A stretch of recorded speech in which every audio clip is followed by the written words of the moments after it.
50 years ago, the world collectively held its breath as Apollo 11 landed man on the moon. Today, I'm joined by Pat Norris, a Fellow of the Royal Institute of Navigation and Manager of Apollo Navigation at TRW in Houston from 1967 to 1970. Gate forward. 10 and 50 feet down at 4. 33.5 down.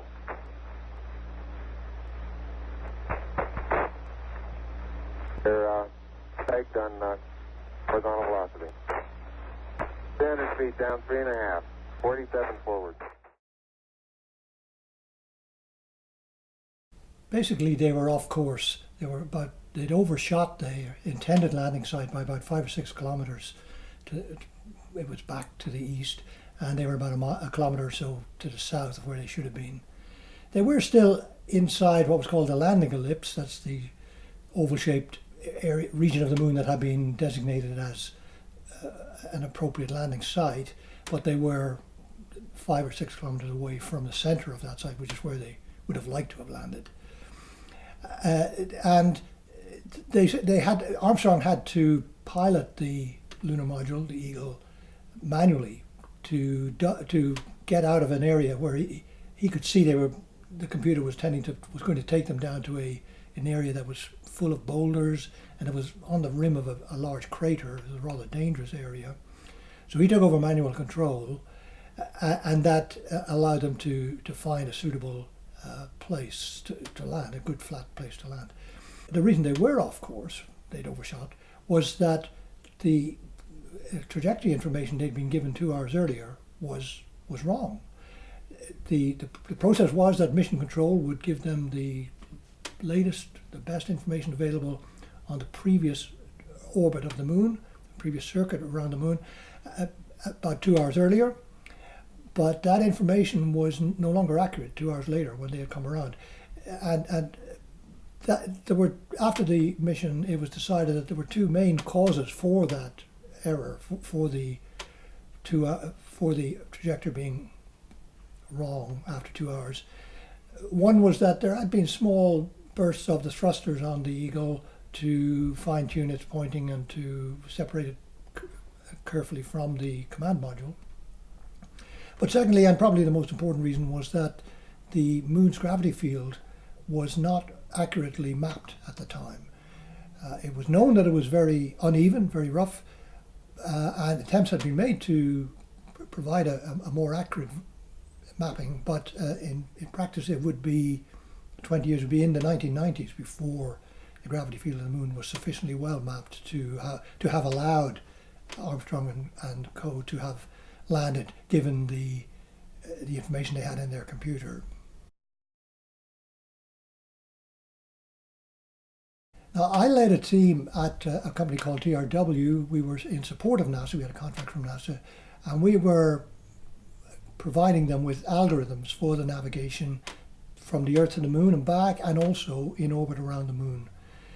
So we were attempting to provide them with algorithms which would accurately project forward the trajectory information by 2 hours.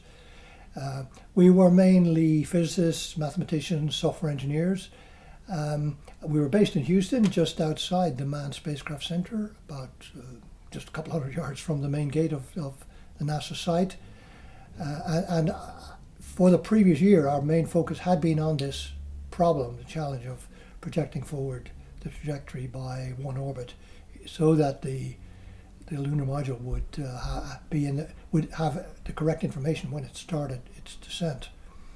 There were other groups around the U.S. trying to do the same thing, other contractors, universities, other NASA centers. We used a variety of different sensor data to try to improve matters, radar data from the stations on the Earth, sextant sightings from the lunar module itself. We tried different durations of determining the orbit. For instance, we would determine the orbit over 2 or 3 orbits and then attempt to try and average out the problems. But no, we failed to find an algorithm that was absolutely right. As I mentioned at the beginning, Armstrong did end up inside the landing ellipse. So in a sense, the navigation was successful, but clearly it wasn't, in any practical sense it wasn't, in that he had to take over manual control and he had to dodge a very unsuitable landing site that his guidance computer was taking him into. Finally, the dress rehearsal mission, Apollo 10, 2 months earlier, had tried to traverse exactly the same trajectory as Apollo 11 would in July 1969.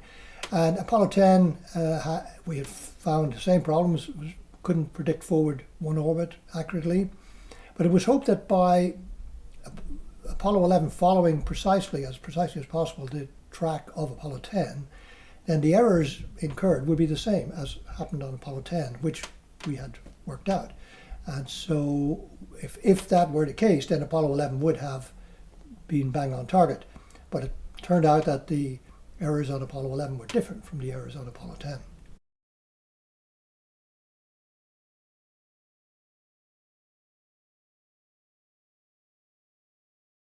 So you may have seen in the video that when Armstrong and Aldrin had come down to about 150 meters altitude, Armstrong saw that the computer was trying to take him to the edge of a crater with lots of boulders, and so he took over manual control.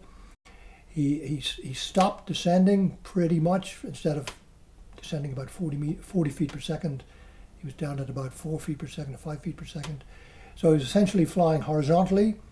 He didn't actually tip the lunar module forward and far, so that the rocket engines were backwards and fly it forward. What he did was he stopped decelerating in a forward direction.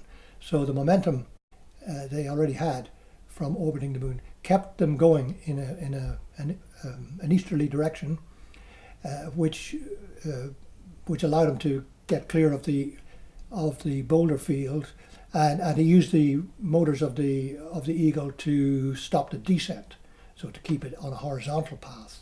And he did that for 300 or 400 meters before deciding that the ground ahead was clear enough that he could continue the descent. He was conscious, of course, that he didn't have an infinite amount of fuel.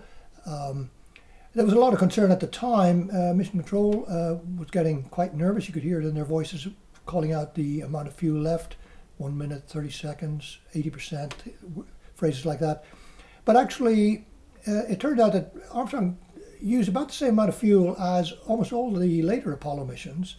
He had, the sensor readings were found to be incorrect. They thought he had about 20 seconds of fuel left when he landed. He had probably more like 40 seconds of fuel. And given that his manual intervention had lasted for about 30 or 40 seconds, that was still quite a safe amount of margin. It turned out. It did seem a little tighter at the time. 4 forward, drift into the right a little. Down a half. 30 seconds. Forward, drift. Okay. Contact light. Okay, engine stop. ACA at a descent. Mode control both auto, descent engine command override off. Engine arm off. 413 is in. We copy you down, Eagle. Griffin, Tranquility Base here. The Eagle has landed. Roger, Tranquility. Sending men to the moon clearly is better than sending probes. Men will be able to spot things that a probe wouldn't have done, and can undertake more fine work than a probe can in most cases. However, it's a question of money.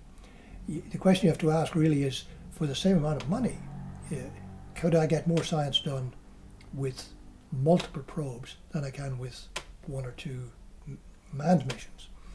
And I think some people would argue that the probes, robotic probes, might be better.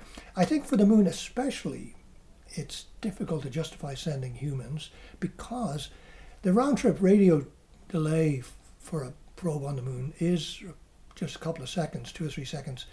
So you can quite plausibly control probes on the moon surface from the Earth. as the Chinese are doing at the moment with Chang'e 4 on the far side of the moon, and as the Russians did, the Soviets did in the 1970s with their with their landers, their Lunokhod rovers. Whereas, for instance, for Mars, the round trip time for the radio link is tens of minutes. For the moon, because it's just a couple of seconds, it's entirely plausible to control probes from the Earth. So it is difficult to justify sending humans to the moon. Now, obviously, if people pay for it by themselves, then it's sort of none of my business what they do.